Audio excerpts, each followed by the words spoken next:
नमस्कार दोस्तों, स्वागत है आप सभी का एक बार फिर से हमारा चैनल भक्ति ग्रंथ गंगा में। दोस्तों, अगर आप अपने लाइफ में कुछ नया सीखना चाहते हो तो चैनल को जरूर सब्सक्राइब करिएगा। दोस्तों, तो आज के इस वीडियो के माध्यम से आप लोगों को एक ऐसा अचूक उपाय बताने वाला हूं जिसको करने से आपकी हर मनोकामना पूर्ण होगी और आपका भाग्य 24 घंटे में बदल जाएगा। आप पर भगवान भोलेनाथ की असीम कृपा बरसेगी। आज के वीडियो एक बहुत ही रिक्वेस्ट रेड वीडियो है, क्योंकि बहुत समय से आप लोगों के प्रश्न आ रहे हैं कि मुख्य द्वार पर जल छिड़कने का सही समय क्या होता है और सही विधि क्या होती है। कि समय हमें जल छिड़कना चाहिए मुख्य द्वार पर। क्या मुख्य द्वार पर जल छिड़कने के लिए स्नान करना आवश्यक है या बिना स्नान किए भी मुख्य द्वार पर जल का छिड़काव किया जा सकता है? झाड़ू लगाने से पहले या फिर झाड़ू लगाने के बाद जल छिड़कना चाहिए? और एक और प्रश्न आया है कि क्या पीरियड्स में हम अपने घर के मुख्य द्वार पर जल का छिड़काव कर सकते हैं या मुख्य द्वार पर दीप दान कर सकते हैं? और जल से ही जुड़ा हुआ एक और प्रश्न है आपका कि मंदिर में जो प्रतिदिन हम एक लोटा जल रखते हैं, उस जल का हमें क्या करना चाहिए, किस प्रकार प्रयोग करना चाहिए? क्या हम उसे खाने में प्रयोग कर सकते हैं या फिर हम किसी पौधे में डाल सकते हैं? उस जल का उपयोग किस प्रकार से होना चाहिए? और मुख्य द्वार पर जल छिड़कने से संबंधित आपका अगला प्रश्न है कि कई ऐसे लोग हैं जो कि फ्लैट में रहते हैं, कुछ ऐसे लोग हैं जो कि किराए के मकान में रहते हैं, एक ही कमरे में रहते हैं, तो उन्हें अपने घर पर मुख्य द्वार पर दीप दान किस प्रकार से करना चाहिए? जल कहाँ छिड़कना चाहिए, मतलब वो किस जगह को मुख्य द्वार मानकर वहां पर मुख्य द्वार से जुड़े हुए उपाय करें? तो आज की वीडियो पूरी तरह से आपके प्रश्नों पर ही आधारित है, इसलिए बहुत महत्वपूर्ण है। पूरा जरूर देखिए और अगर आपको आज की वीडियो अच्छी लगे तो इसे लाइक भी जरूर कीजिए, क्योंकि आपके लायक आपके कमेंट्स ही मेरे लिए एकमात्र जरिया हैं जिनसे मुझे पता चलता है कि आपको यह वीडियो अच्छी लगती है और आपके लिए यह वीडियो उपयोगी है। तो अगर वीडियो अच्छी लगती है लाइक तो जरूर ही किया करें। इसके साथ ही कमेंट बॉक्स में माता रानी के नाम का जयकारा भी जरूर लगाएं, इससे आपको सकारात्मक ऊर्जा की प्राप्ति होती है। और अगर आपका कोई भी सुझाव हो, कोई भी प्रश्न हो या फिर कोई भी विशेष वीडियो देखना चाहते हैं तो उसके लिए भी कमेंट बॉक्स में जरूर लिखें। चैनल पर पहली बार आए हैं, अगर अभी तक आपने चैनल को सब्सक्राइब नहीं किया है तो आज के वीडियो अगर आपको अच्छी लगे तो चैनल को सब्सक्राइब जरूर कर लीजिए और बेल बटन कर लीजिए। तो इससे यह होगा कि इस चैनल पर जो भी नई वीडियो अपलोड होंगी उनकी नोटिफिकेशन आपको सही समय पर प्राप्त होगी। और अब जानते हैं कि मुख्य द्वार पर जल छिड़कने का सही समय क्या होता है और सही विधि क्या होती है। तो देखिए, अगर आप मुख्य द्वार पर जल छिड़कते हैं तो आपको ध्यान रखना है कि जल आप एक दिन पहले ही, मतलब रात को सोने से पहले, एक पात्र में, कोई भी आप पात्र ले सकते हैं, जैसे कि आप एक तांबे का भी पात्र ले सकते हैं। तांबे का न हो तो आप पीतल का ले सकते हैं, स्टील का ले सकते हैं, चांदी का ले सकते हैं। जो भी पात्र आपके पास उपलब्ध हो, एक लोटे में थोड़ा सा गंगाजल डाल दीजिए और उसके ऊपर शुद्ध जल भर दीजिए। और हाँ, गंगाजल न हो तो भी परेशान होने की आवश्यकता नहीं है, सिर्फ शुद्ध जल से भी आप पत्र को भर सकते हैं और उस जल से भरे पात्र को अपने घर की रसोई में रख दीजिए। अब जैसे कि आप अगले दिन सुबह उठकर इस जल का छिड़काव अपने घर के मुख्य द्वार पर करेंगे। अब बहुत से भक्तों के प्रश्न आए हैं कि क्या हम स्नान से पहले यह जल छिड़क सकते हैं या फिर स्नान करना आवश्यक है? देखिए, मुख्य द्वार पर जो सुबह सवेरे सबसे पहले जल छिड़का जाता है, जैसे कि जो रसोई में रखा हुआ जल होता है, यह एक तरीके से उपाय के तौर पर किया जाता है। घर में किसी भी प्रकार की परेशानी हो, किसी भी प्रकार के दुख दर्द रहता हो, गरीबी हो या फिर कलह क्लेश बहुत अधिक रहता है, मतलब किसी भी प्रकार की नकारात्मक ऊर्जा से आप परेशान हैं, बहुत समय से परेशानियों में ही घिरे हुए हैं, तो ऐसे में घर की रसोई में रखा जाता है और यही जल घर के मुख्य द्वार पर सुबह उठकर छिड़का जाता है। इस जल के छिड़काव से आपके घर की कोई भी परेशानी हो बहुत शीघ्र समाप्त हो जाती है। इस उपाय को करने से आपके घर में सुख समृद्धि भी आती है, कलह कलेश से भी मुक्ति मिलती है, बीमारियों से भी मुक्ति मिलती है। मतलब देखिए, किसी भी प्रकार की मानसिक परेशानी हो, शारीरिक परेशानी हो, आर्थिक तंगी हो या आपके घर में कोई वास्तु दोष हो, किसी भी प्रकार का ग्रह दोष हो, जैसे कि कई बार ऐसा होता है कि कई लोगों के ऊपर कई प्रकार के बुरे ग्रह दोषों का प्रभाव होता है, जिसकी वजह से घर में परेशानियां हमेशा बनी रहती है। तो ग्रह दोषों के प्रभाव से भी आपको मुक्ति मिलती है, वास्तु दोष और पितृ दोष भी समाप्त होता है। इसके साथ ही जैसे कि बहुत से लोगों के प्रश्न होते हैं कि उनके ऊपर किसी ने कुछ कर करा दिया है, उनके परिवार में किसी भी प्रकार की पहले कोई परेशानी नहीं थी, लेकिन अभी कुछ समय से परेशानियां लगातार आती ही जा रही है और कोई रास्ता नहीं मिल रहा है परेशानी से निकलने का, तो किसी के भी किए कराए तंत्र मंत्र का प्रभाव हो, किसी की बुरी नजर का प्रभाव हो, तो भी आपके इस उपाय से, मतलब इस एक लोटे जल से, आपकी परेशानी स्वतः ही कुछ दिनों में समाप्त हो जाती है।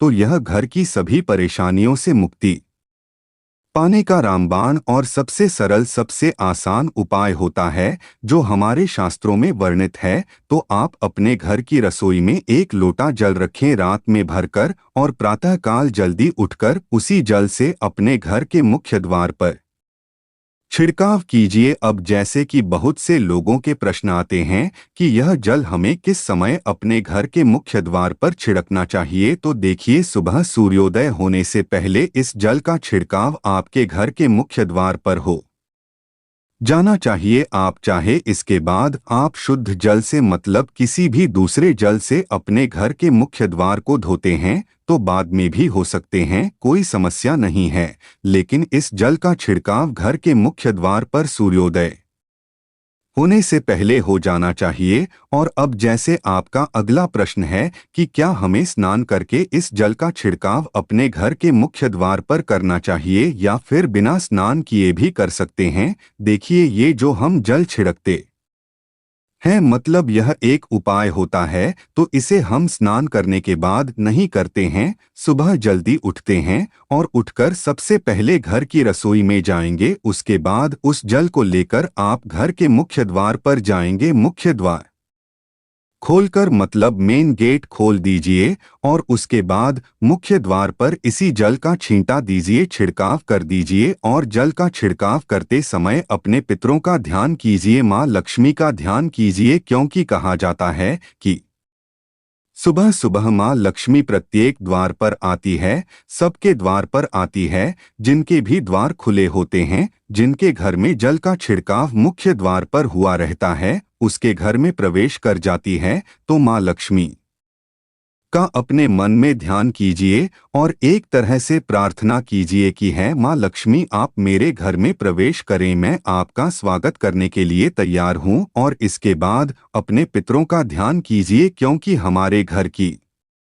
दहलीज होती है, वहीं पर पितरों का वास माना जाता है। तो जब आप दहलीज पर जल के छींटे देते हैं तो आपके मित्र बहुत हो जाते हैं, प्रसन्न हो जाते हैं और उनका आशीर्वाद भी आपको प्राप्त होता है। तो सुबह जो आप जल छिड़के, इसके लिए स्नान करने की आवश्यकता नहीं है, बिना स्नान किए भी कर सकते हैं। और अब आपका अगला प्रश्न है कि क्या झाड़ू लगाने के बाद हमें जल का छिड़काव करना चाहिए या फिर झाड़ू लगाने से पहले भी जल का छिड़काव कर सकते हैं। तो देखिए, जैसे मैंने आपको पहले ही बताया, सोकर उठने के बाद सबसे पहला कार्य जो आपको करना है वो जल का छिड़काव ही करना है। उसके बाद आप झाड़ू लगा सकते हैं, लेकिन एक चीज का ध्यान रखिए, जब हम सोकर उठते हैं तो सबसे पहले बिस्तर पर बैठे हुए ही अपने दोनों हथेलियों को जोड़कर और दोनों हथेलियों को सामने से जोड़कर पूरी हथेली को देखा जाता है, उसमें माँ लक्ष्मी का ध्यान किया जाता है।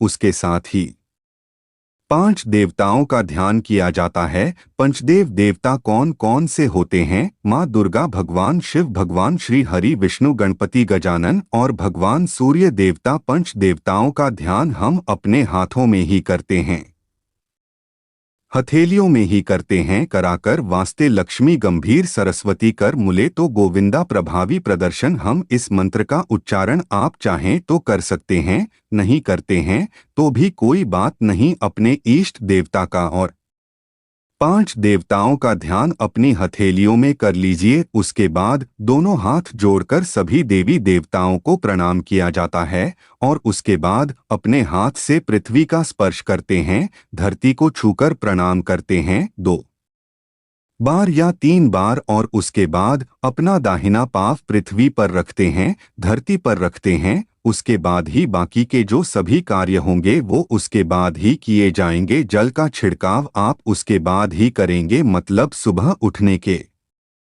बाद सबसे पहले हथेलियों के दर्शन, फिर धरती को प्रणाम कीजिए, फिर धरती पर पैर रखें और उसके बाद रसोई में जाकर आपको जल लेना है और घर का मुख्य द्वार खोलकर मुख्य द्वार पर जल का छिड़काव करना है माँ लक्ष्मी का और अपने पितरों का ध्यान करना है। उसके बाद आप अपने घर में आ जाएंगे और उसके बाद जो भी आपके रूटीन वर्क होते हैं, मतलब झाड़ू लगाएंगे या फिर आप स्नान करेंगे, ये सभी कार्य उसके बाद किए जाएंगे। और अब जैसे कि कई लोगों के प्रश्न आते हैं कि जब हम जल का छिड़काव करते हैं क्या उसी समय हम घर के मुख्य द्वार पर झाड़ू लगाकर और पानी डालकर क्या हम मुख्य द्वार की अच्छे से सफाई कर सकते हैं? जी हाँ, बिल्कुल कर सकते हैं। पहले आप जो रसोई में रखा हुआ जल है उस जल का छिड़काव कर दीजिए। उसके बाद और भी पानी डालकर, मतलब अगर आपके पास जल और उपलब्ध है तो और जल लेकर और घर के मुख्य द्वार की अच्छी तरह से झाड़ू से या कैसे भी सफाई कर सकते हैं। और कई लोगों के प्रश्न आए हैं कि हम किसी फ्लैट में रहते हैं या फिर किसी ऐसे कमरे में रहते हैं, किराए के कमरे में, कि हमारे पास एक ही कमरा है, तो हम जल का छिड़काव या फिर दीपदान कहाँ पर करें? किसी हम अपना मुख्य द्वार मानी देखिए, जो आपका अपना कमरा है या फिर जो फ्लैट है आपका जहां पर आपका ने लेख लगा हुआ है, आप उसी स्थान पर दीप दान करेंगे और उसी स्थान पर आपको जल का छिड़काव करना है। मतलब जहां पर आपका अगर एक ही कमरे का मकान है तो आपके कमरे का दरवाज़ा है, वहीं पर आपको थोड़ा सा जल छिड़कना है और वहीं पर आप दीप दान भी करेंगे। जो कि मुख्य द्वार से जुड़े हुए उपाय होते हैं वह आप अपने घर के, मतलब जो अपना कमरा है उसके बिल्कुल दरवाजे के पास ही करेंगे। और आपका अगला प्रश्न है कि क्या पीरियड्स में हम अपने घर के मुख्य द्वार पर जल का छिड़काव कर सकते हैं, दीप दान कर सकते हैं? देखिए, जल का छिड़काव करने के ये पीरियड्स हो या न हो उसे कोई फर्क नहीं पड़ता, आप जल का छिड़काव कर सकते हैं। रही बात दान की, तो दीपदान देखिए कार्मिक पूजा में आ जाता है और कार्मिक पूजा हम बिना शुद्ध हुए नहीं कर सकते हैं, मतलब पीरियड समाप्त होने के बाद ही आप कर सकते हैं। बाकी जल का छिड़काव आप कभी भी कर सकते हैं, पीरियड्स में भी कर सकते हैं, कोई समस्या नहीं है। और अब आपका प्रश्न है कि क्या मंदिर में जो हम जल्द रखते हैं क्या वो रखना जरूरी है, और अगर हम रखते हैं तो उस जल का क्या करें? देखिए, मंदिर में जल्द रखना बहुत आवश्यक है। जल्द एक ऐसी चीज होती है जिसमें सभी प्रकार की जो एनर्जी होती है ऑब्जर्व हो जाती है। तो जो हम पूजा पाठ करते हैं, मंत्रों का जप करते हैं या वहां पर प्रार्थना करते हैं, जो भी हमारे अपने मन की कामना भी कहते हैं भगवान से, तो सभी चीजें उस जल में समाहित हो जाती है। इसलिए पूजा करने से पहले घर के मंदिर में एक लोटा जल रखा जाता है और उसके बाद दीप दान, मतलब एक दीपक प्रज्वलित कर दिया जाता है। यह अग्नि और जल का एक तरह से बैलेंस भी हो जाता है और इसलिए शास्त्रों के अनुसार घर के मंदिर में एक लोटा जल भी हमेशा होना चाहिए और दीपक भी प्रज्वलित करना चाहिए। तो अब इस जल का करना क्या चाहिए? देखिए, जब हम जल्द रखते हैं,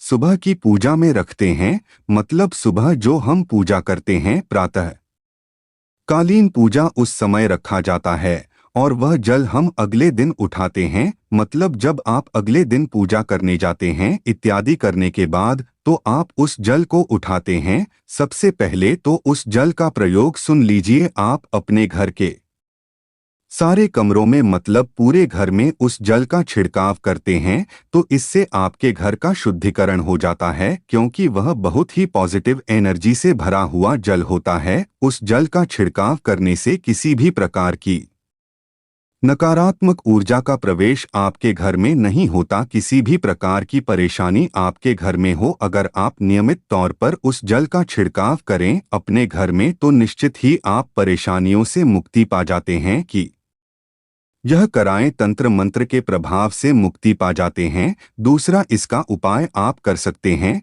जैसे कि घर में कोई बीमार है तो आप इस जल को उस व्यक्ति को पीने के लिए दे सकते हैं। और यह जल इतना पावरफुल होता है कि इस जल को पीने से बड़ी बीमारियों से मतलब लंबी बीमारियों से भी धीरे धीरे राहत मिलने लग जाती है। कई बार होता है न कि आप लोगों के प्रश्न आते हैं कि दवाई तो हम कर रहे हैं, लेकिन दवाई हमें लगता ही नहीं है, दवाई का कोई प्रभाव ही देखने को नहीं मिलता। तो ऐसे में अगर उस जल को पीने के लिए रोगी को दिया जाए तो बहुत अच्छी दवाइयां काम करने लग जाती है। और जैसे कि परिवार में अगर बहुत अधिक कलह क्लेश रहता है, हमेशा आपस में सामंजस्य बनता ही नहीं है, आपस में हर बात पर मतभेद होता है, तो परिवार के सभी सदस्य इस जल में से अगर थोड़ा थोड़ा पीते हैं तो धीरे धीरे विचारों में परिवर्तन आने लग जाता है। सकारात्मक विचार सभी के होने लग जाते हैं और आपस में समन्वय होने लग जाता है। पर से कलह क्लेश और मतभेद हमेशा के लिए समाप्त हो जाता है। और मंदिर में रखे हुए जल का अगला उपाय क्या है, देखिए, अगर आप कोई दुकान करते हैं, कोई व्यापारिक स्थल है आपका, तो प्रतिदिन इसी जल में से थोड़ा सा जल ले जाकर दुकान पर व्यापारिक स्थल पर छिड़काव कीजिए। इससे आपका दुकान आपका काम बहुत अच्छा चलता है, मतलब किसी भी प्रकार की परेशानी आपके व्यापारिक स्थल पर नहीं आती है। क्योंकि जैसा मैंने आपको बताया, यह जो जल होता है बहुत पावरफुल होता है, बहुत पॉजिटिव होता है। तो इस जल का छिड़काव करने से बहुत सारी परेशानियां स्वतः ही समाप्त हो जाती है। जैसे अगर आपके दुकान पर किसी की नज़र लगी है, बहुत से लोगों के प्रश्न आते हैं कि हमारे काम को किसी ने बांध दिया है, मतलब किसी की बुरी नज़र ऐसी लग गई है कि पहले तो दुकान बहुत अच्छी चलती थी, अब नहीं चल रही है, तो आप इस उपाय को कर सकते हैं। निश्चित ही बहुत जल्द ही आपको परेशानियों से मुक्ति मिल जाती है और दिन दूनी रात चौगुनी आपके व्यापार में तरक्की होती है। और हाँ, मंदिर में रखे हुए जल को आप अपने घर की रसोई में खाना बनाने में पीने में भी प्रयोग कर सकते हैं, लेकिन खाना बनाने में प्रयोग तभी कीजिए जबकि आपके घर में बिल्कुल सात्विक भोजन बनता हो, मतलब लहसुन प्याज अगर आपके घर में बनता हो तो खाना बनाने में इस जल का प्रयोग नहीं किया जा सकता है। फिर आप इस जल को थोड़ा थोड़ा परिवार के सदस्य मिलकर ग्रहण कर सकते हैं और बचे हुए जल को आप अपने घर में पौधों में डाल सकते हैं। तो देखिए, ऐसा नहीं है कि मंदिर पर रखा हुआ जल बेकार होता है, किसी काम का नहीं होता है। बहुत सारे उपयोग इस जल के होते हैं। अगर हम सही तरीके से प्रयोग करें तो अपने जीवन की बहुत सारी परेशानियों का समाधान मात्र एक लौटे जल से हम कर सकते हैं। तो ध्यान रखिए कि मंत्रों से अभिमंत्रित जल बहुत महत्वपूर्ण होता है, बहुत शक्तिशाली होता है। और हमारे घर के मंदिर पर रखा हुआ जल देवताओं का आशीर्वाद होता है, क्योंकि पूरे समय वह देवताओं के पास होता है। देवी देवता वहां पर रहते हैं, तो उस जल में हर प्रकार की शक्ति समाहित होती है, जो कि सकारात्मक शक्तियां होती है।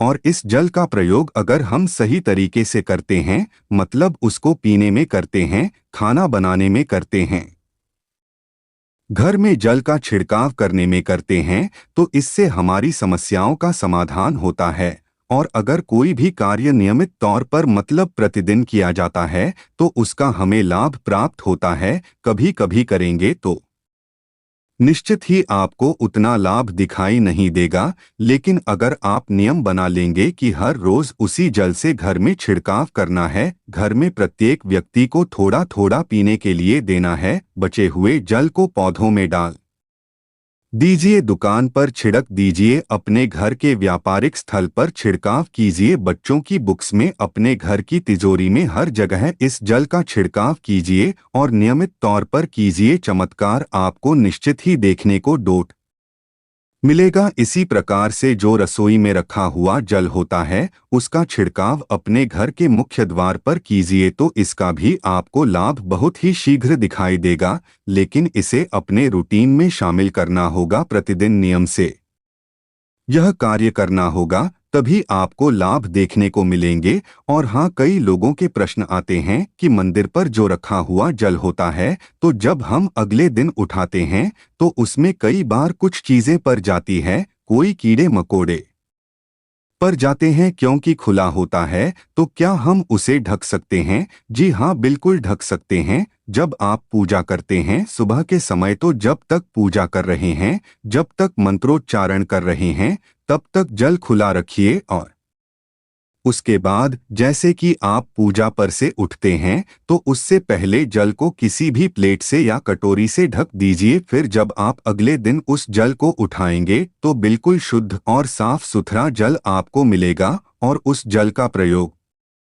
आप अपने किसी भी कार्य में कर सकते हैं। और अब आपका अगला प्रश्न है कि क्या पुरुष भी इस उपाय को कर सकते हैं? एक प्रश्न आया था कि हमारी जो पत्नी है वह बहुत देर तक सोती है और हम सुबह जल्दी उठ जाते हैं, तो क्या हम जल का छिड़काव नहीं कर सकते हैं? देखिए, ऐसा नहीं है कि यह उपाय पुरुष नहीं कर सकते हैं। जल का छिड़काव पुरुष भी कर सकते हैं, स्त्रियां भी कर सकते हैं, सबके लिए बराबर का अधिकार है। लेकिन शास्त्रों के अनुसार घर की लक्ष्मी घर की स्त्रियों को कहा गया है। अगर किसी कारणवश कोई विशेष ऐसा कारण हो कि आपकी पत्नी बीमार हो, मतलब अस्वस्थ है, बिल्कुल भी उठ नहीं पाती है, तब ऐसी अवस्था में आप कर लेते हैं, बहुत अच्छी बात है। एक दूसरे का हमें ध्यान रखना चाहिए। लेकिन अगर बिना किसी वजह के आपकी पत्नी देर तक सोती है और फिर आप जल का छिड़काव कर रहे हैं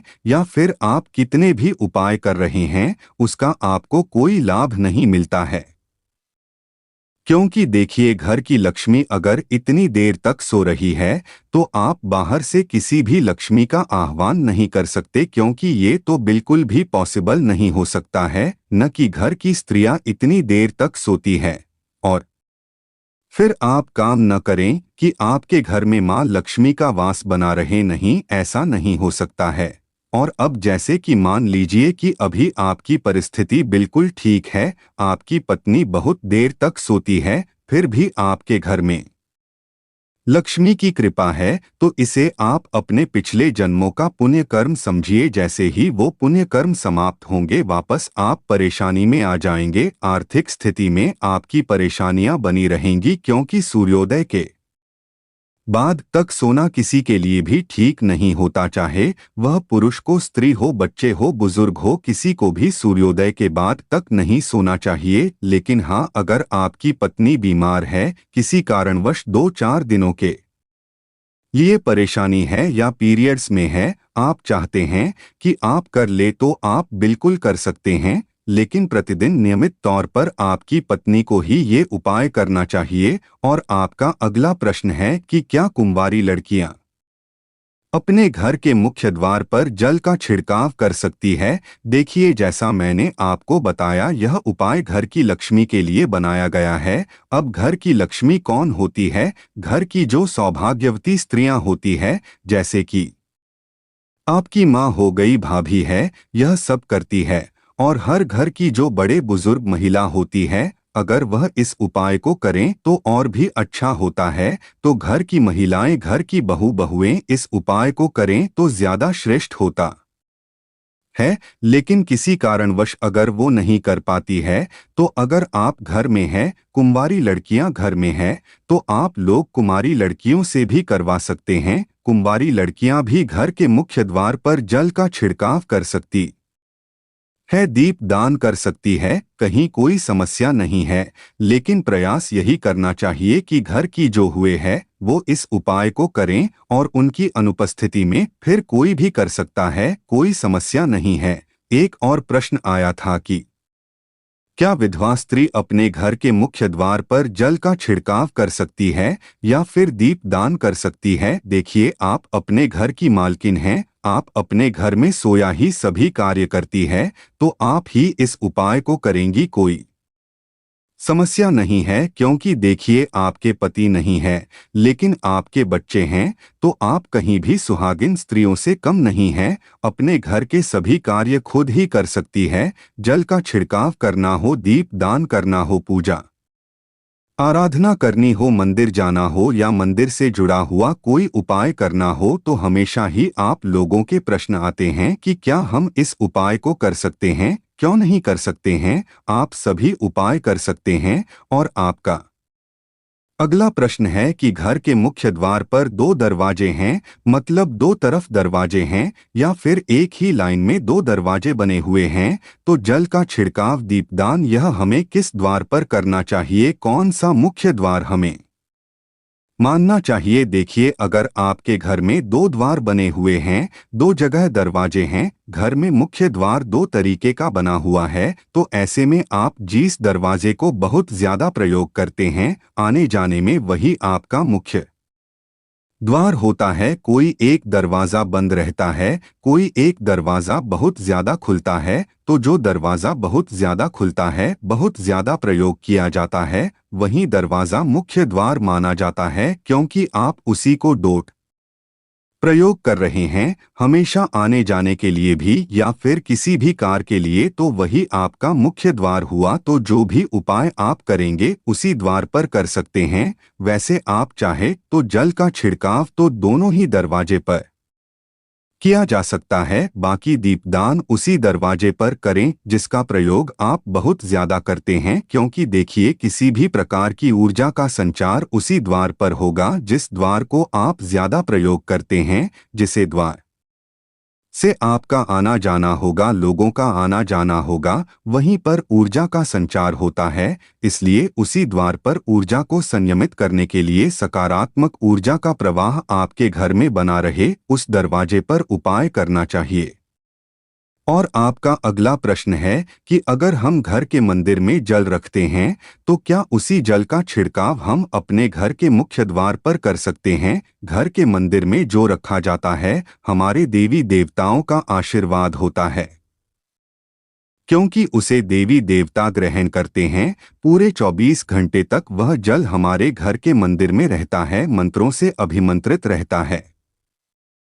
जो भी मंत्र जाप हम करते हैं, जो भी पूजा पाठ करते हैं, प्रार्थना करते हैं, अपनी मनोकामना कहते हैं, अपनी परेशानियां अपने ईश्वर से कहते हैं, मतलब हमारे घर की जो भी ऊर्जा होती है, विशेष रूप से सकारात्मक ऊर्जा, वो मंदिर में होती है। क्योंकि मंदिर में भगवान का वास होता है, तो उस जल को हम अपने घर के मुख्य द्वार पर जमीन पर नहीं छिड़क सकते हैं। मंदिर में रखे हुए जल का छिड़काव आप अपने घर में कर सकते हैं, पूरे घर में, मतलब घर की तिजोरी, लॉकर, बच्चों का बुक, सिर्फ जो भी आपको लगता है कि यहाँ पर सकारात्मक ऊर्जा होनी चाहिए, यहाँ पर भगवान का आशीर्वाद मिलना चाहिए, ऐसे स्थानों पर आप उस जल का छिड़काव कर सकते हैं। छत पर, बालकनी में, घर के पौधों में डाल सकते हैं। इसके अलावा अगर आप व्यापार करते हैं, आपकी दुकान है, आपका व्यापारिक स्थल है, फैक्ट्री है, तो आप उन स्थानों पर भी इस जल का छिड़काव कर सकते हैं। घर के मुख्य द्वार पर जमीन पर नहीं डालना है, लेकिन आप चाहें तो बाहर निकलकर और घर के दरवाजों पर, मतलब मेन गेट पर छिड़क सकते हैं, मतलब मुख्य द्वार के ऊपर जल का छिड़काव कर सकते हैं। बस इस बात का ध्यान रखिए, वैसे आप जब जल का छिड़काव करते हैं तो जमीन पर को थोड़ा बहुत आता ही है, लेकिन क्योंकि यह कार्य आप जानबूझकर नहीं कर रहे हैं, आप ऊपर फेंकते हैं, सीधे पानी थोड़ा बहुत नीचे आता है, तो इसमें दोष नहीं लगता है। लेकिन सीधे आप जमीन पर रखें, फिर उस पर पैर रखे, तो इसका तो बहुत बड़ा दोष लगेगा। तो यह मत कीजिए। जल का छिड़काव मुख्य द्वार पर करना है, तो इसके लिए घर की रसोई में जल रखिए है और उसी जल का छिड़काव कीजिए। और इसके अलावा नॉर्मल पानी से भी, मतलब किसी भी शुद्ध जल का छिड़काव आप अपने घर के मुख्य द्वार पर कर सकते हैं। फिर भी यह प्रश्न बार बार पूछा जा रहा है, तो मैं आपको बता दूं, घर के मुख्य द्वार पर जो जल का छिड़काव आप करेंगे यह किसी भी प्रकार से कार्मिक पूजा में नहीं आता है। मतलब जल का छिड़काव करते समय ना तो आपको धूप बत्ती करनी है, न ही आपको दीप प्रज्वलित करना है। मतलब किसी भी प्रकार की कार्मिक पूजा आप नहीं कर रहे हैं। तो ऐसे में जल का छिड़काव पीरियड में भी किया जा सकता है। तो दोस्तों, मन में किसी प्रकार का संशय मत रखिए। तो यह है आज के वीडियो जो पूरी तरह से आपके प्रश्नों पर आधारित है। तो दोस्तों, यह है आज की वीडियो। उम्मीद करता हूं आपके सभी प्रश्नों के उत्तर वीडियो में मिल गए होंगे। इसके अलावा भी अगर आपका कोई प्रश्न हो तो कमेंट बॉक्स में लिख सकते हैं। धन्यवाद।